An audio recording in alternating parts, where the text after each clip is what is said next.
আনিস শোনো সেই আহ্বান, এই দুনিয়া ক্ষণস্থায়ী মায়ার খেলা ঘর, আখেরাতের পথটায় আপন পৃথিবীটা পর।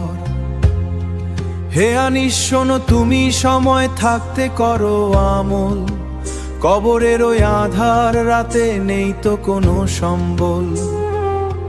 গুনাহের ভারে নুয়ে পড়েছি শোনো হে আনিস, তবার পথে এসো এবার ছাড়ো সকল বিষ। মালিক তোমায় ডাকছেন দ্বারে দয়ালু রহমান, একবার ডাকার অপেক্ষায় আছে তার ঈশান।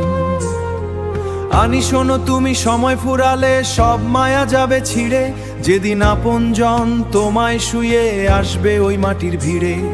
সেদিন কোনো আলো রবে না, রবে কোনো কোলা, সাদা কাফন চটিয়ে পড়বে যে খাটের ওপর শুয়ে আছো আজ, সেটা হবে শেষ শয্যা।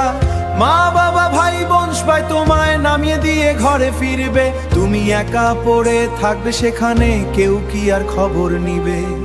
মাটির নিচে অন্ধকার সেই ঘরের নীরবতায়, সঙ্গী হবে আমল তোমার আর কিছু না পাওয়ায়।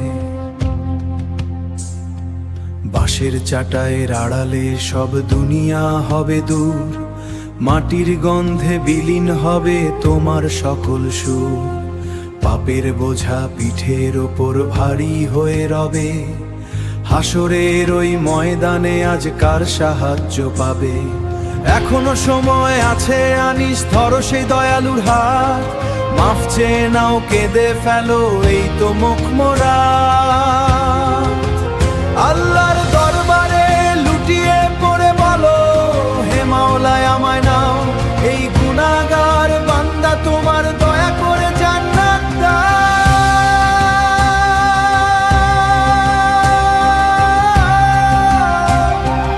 এখনো সময় আছে বন্ধু,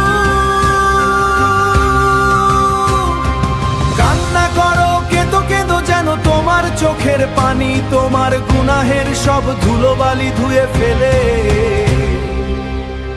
এখনো সময় আছে।